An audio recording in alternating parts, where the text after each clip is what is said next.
Վաղարշաբաթում ավարտվեցին արտահերթ ընտրությունները։ Ավագանու կազմը կլրացնի 3 ուժ՝ Հաղթանակ դաշինքը, Մայր Հայաստան կուսակցությունը, Քաղաքացիական պայմանագիրը։ Ինչ տեղի ունեցավ վաղարշաբաթում եւ ինչ հետևություններ անել։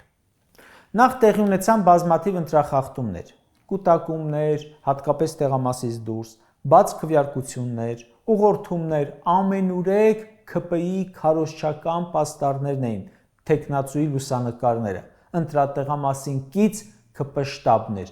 լիքը մարդկանց հասցեների վրա այլ անձինք էին գրանցված, ուրիշի փոխարեն քվեարկություններ, մահացած անձանց անուններ էին ընտրացուցակներում եւ այս պահին դեռ չգիտենք այդ մարդիկ քվեարկել են թե ոչ։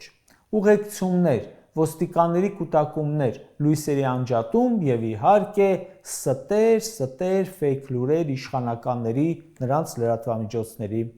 կողմից։ Ընտրություններին մասնակցել են ընտրելու իրավունք ունեցողների 45.12%, ինչը համեմատած նախորդ ընտրություններին թեև շատ է, բայց միևնույն է, նորմալ չէ, որ իր համայնքի ապագայի վերաբերյալ, իր կյանքի փոփոխության վերաբերյալ ընտրությանը մասնակցում է կեսից քիչը։ Այսինքն մարդկանց քվեարկության բերելը շարունակում է պրոբլեմ մնալ։ Այս ընտրություններում էջմիածնեցին, պարտություն կրեցին եւ շուտով խորը հիասթափություն է սպասվում նրանց։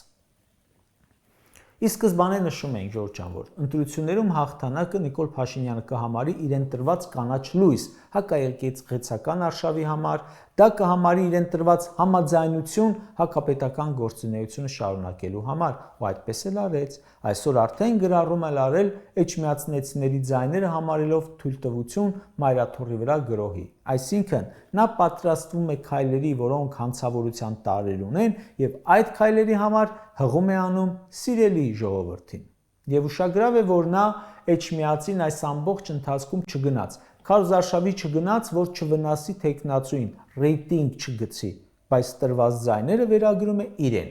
իր քաղաքականությանը։